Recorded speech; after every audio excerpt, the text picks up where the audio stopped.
kenapa ada bisnis yang tetap rugi meskipun penjualannya banyak? Nah guys, dalam dunia bisnis, seringkali para pebisnis ini tidak memahami akan yang namanya jenis biaya. Jenis biaya ini kita bisa bagi ke dalam dua, yaitu ada yang namanya fixed cost dan juga ada yang namanya variable cost. Mari kita bahas satu-satu ya. Fixed cost ini adalah biaya tetap. Biaya tetap artinya biaya ini tidak akan berpengaruh terhadap jumlah penjualan yang kita lakukan. Lalu juga tidak berpengaruh terhadap durasi dari operasional bisnis kita.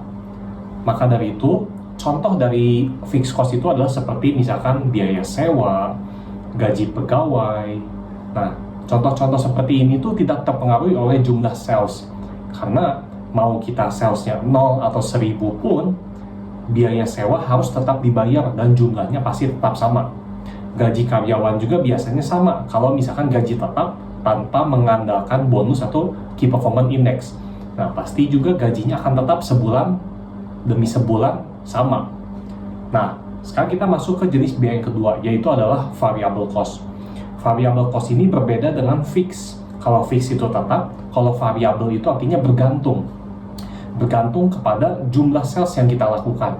Misalkan di dalam bisnis gua baju, misalkan sehari keluar 1000 baju, maka variable cost-nya ini mengikuti jumlah dari 1000 baju tersebut.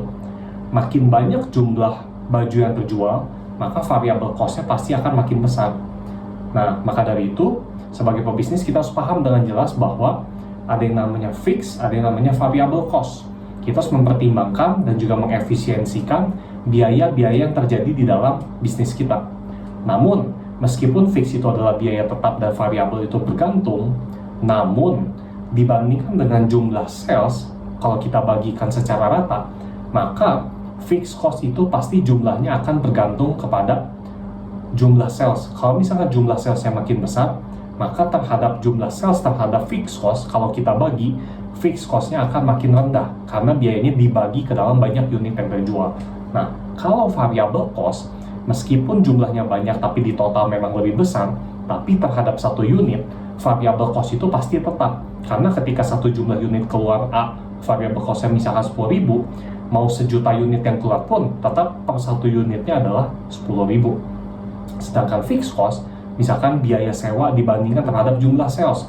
Kalau misalkan jumlah biaya sewanya adalah sekitar 10 juta, kalau misalkan jumlah terjualnya per bulan sedikit, maka jumlah yang ditanggung untuk fixed cost ini besar. Tapi kalau misalnya jumlah penjualannya sangat besar, maka pembagi dari fixed cost ini terhadap jumlah sales pasti akan lebih kecil dan jatuhnya lebih murah. Maka dari itu, perlunya kita mempertimbangkan dengan baik cost-cost mana yang harus diperhatikan agar efisiensinya lebih maksimal.